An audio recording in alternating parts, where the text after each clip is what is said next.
Ciao a tutti ragazzi, oggi nuovo video, nuovo Let's Talk, nel quale appunto parleremo della reincarnazione e delle vite passate.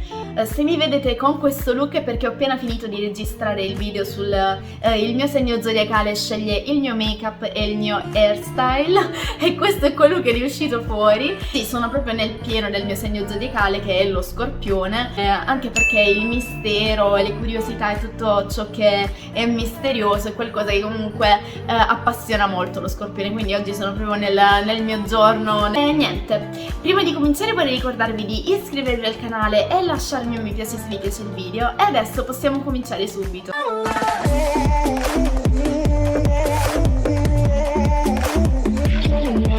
Una delle proprietà più intrinseche della reincarnazione è che la maggior parte di noi ha avuto molte vite precedenti. Ma come possiamo ricordare alcune vite precedenti? Ti è mai capitato di avere dei sogni ricorrenti? Ricordi anacronistici? Déjà vu?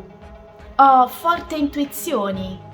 O hai una grande affinità per certe culture, periodi, ambienti, o paure inspiegabili, fobie inspiegabili, o la precognizione. La precognizione appunto è la capacità di ottenere informazioni per quanto riguarda gli eventi futuri attraverso sogni, sensazioni. A me è capitato per esempio di sognare qualcosa, poi dopo un po' di tempo vederlo nella realtà, o così come la retrocognizione, che è appunto la capacità di ottenere informazioni del passato che non sono disponibili, sempre attraverso sogni o sensazioni. Però oggi andiamo a vedere degli eventi, delle vite, delle storie di bambini o di persone che comunque hanno ricordato la loro vita precedente e quindi si sono reincarnati.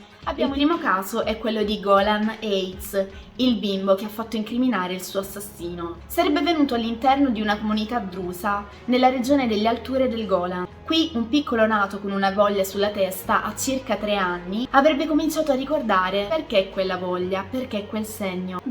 Ciò che si ricorda è che appunto lì era stato proprio il punto nel quale era stato colpito da un'ascia, quindi era morto così, con un colpo alla testa fatto con un'ascia, e quindi riuscì a ricordare il suo assassinio in una vita precedente. Così come è usanza di queste popolazioni che credono a queste cose, il bambino sarebbe stato accompagnato nel luogo appunto dove lui viveva, in quell'antica casa che lui ricordava tanto, quindi della sua vita precedente. Una volta arrivato lì, il bambino riusciva a ricordare qualsiasi cosa e avrebbe quindi ricordato il nome del killer e il posto dove era stato nascosto il corpo e l'arma del delitto. Proprio lì furono trovati un'ascia e un cadavere con una ferita sulla testa, proprio come quella che aveva il bambino, proprio come la voglia che aveva il bambino. L'assassino quindi avrebbe finito per ammettere il crimine. La prossima storia è quella di Shamlani prima, la bimba che voleva la sua prima madre. La bimba fin da piccola aveva sempre mostrato un rifiuto a fare il bagno e un terrore nei confronti dei bus.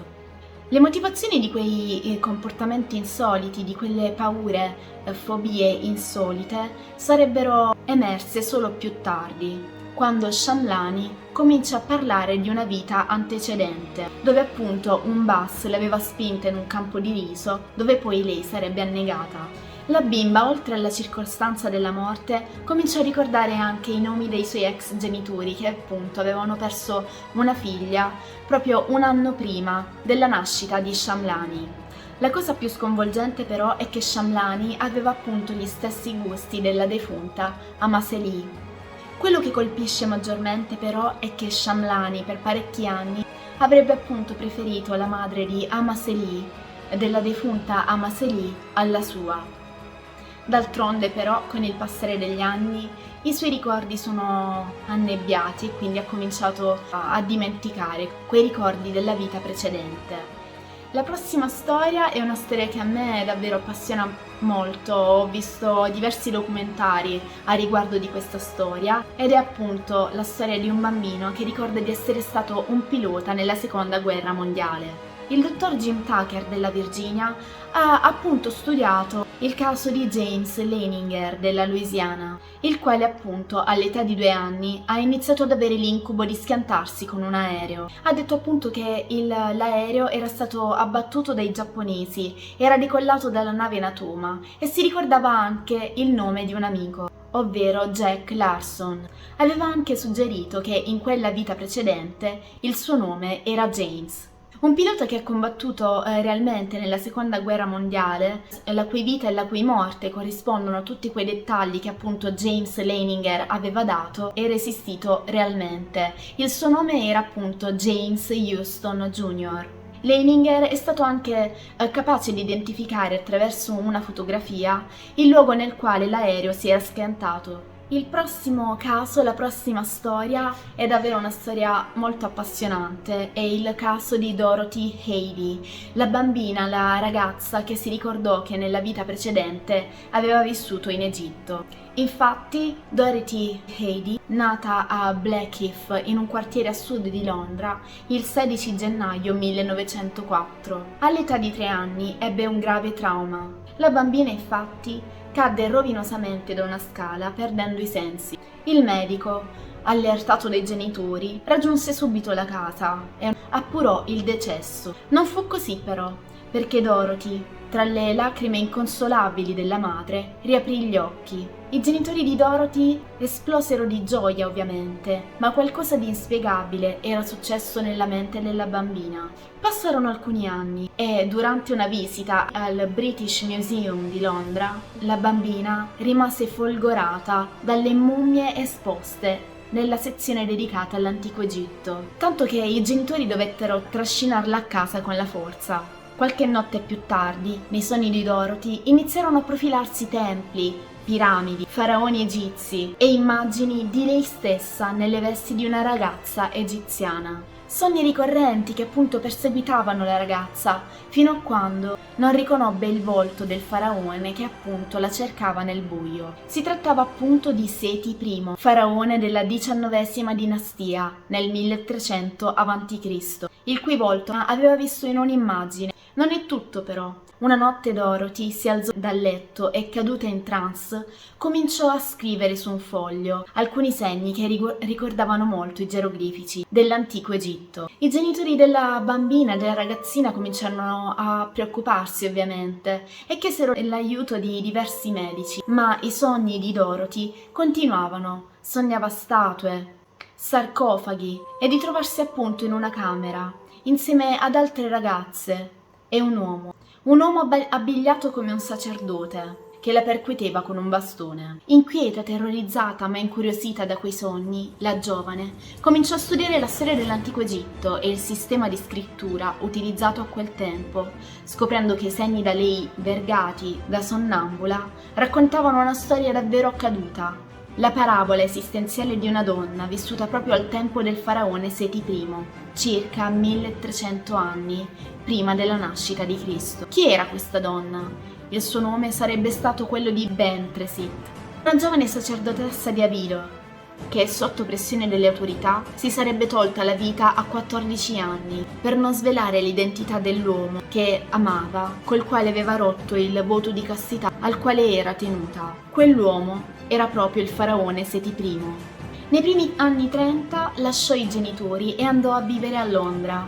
Fu nella capitale britannica nel quale appunto conobbe un uomo del quale si innamorò, Imam Abdel Maguid. I due si sposarono e Dorothy realizzò il desiderio di andare a vivere nell'amato Egitto. Nel giro di poco tempo però lei e il marito si divorziarono, non prima però di aver dato alla luce un figlio che lei aveva chiamato appunto Seti, il faraone che era protagonista dei suoi sogni di bambina.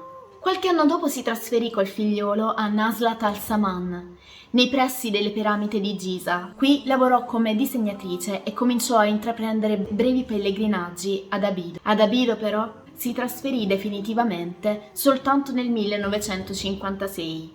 Da grande appassionata e studiosa della storia dell'Egitto, collaborò con alcune istituzioni locali e importanti archeologi che non mancarono mai di coinvolgerla nelle diverse ricerche ed era davvero un portento nel decifrare i geroglifici nel quale si imbatteva durante gli scavi. Col trascorrere dei giorni ad Abido, però, la signora inglese iniziò a essere assillata da ricordi che davvero le martellavano il cervello. Infatti le ricordava eventi, tutto ciò che vedeva le sembrava familiare, come un momento già vissuto, un déjà vu. Si convinse quindi che aveva già vissuto in quel villaggio molti secoli prima. Dorothy Heady quindi si disse certa di essere ritornata a una sua vita precedente e che appunto Bentresit si fosse incarnata in lei. Decise appunto di convincere anche gli altri di questo suo sentimento, quindi diversi archeologi la misero alla prova, spingendola appunto ad avventurarsi nel tempio di Seti I in piena notte al buio e completamente da sola. La donna risoluta, come se avesse vissuto lì dentro e fosse stata lì dentro per 1000 volte, incominciò a camminare e si diresse direttamente verso la cappella di Hammon, sbalordendo anche i più scettici. Inoltre, ritornando con la mente ai suoi sogni da bambina, Dorothy riferì agli archeologi la presenza di un giardino, un tempo ricco di fiori e frutti, che si sarebbe trovato appunto nel sottosuolo di Abido. Un giardino che appunto le era apparso in sogno e nel quale appunto le ricordava c'era stato l'incontro tra il faraone e l'amante Bentresit. Anche in questo caso lo scetticismo era tanto, fino a quando ci furono degli scavi e appunto gli archeologi constatarono che realmente c'era un giardino lì sotto, c'erano dei resti di un giardino. Ci si convinse quindi che Dorothy Heady conoscesse molte vicende che neppure gli studiosi che lavoravano sul sito da anni potevano conoscere e decifrare o scoprire. E niente ragazzi, queste erano le storie di alcune storie di vite precedenti, di vite passate, di reincarnazione. Spero che il video vi sia piaciuto e che vi abbia interessato in qualche modo. Vorrei ricordarvi ancora di iscrivervi al canale e lasciarmi un mi piace se vi è piaciuto il video e noi ci vediamo alla prossima. Un bacio!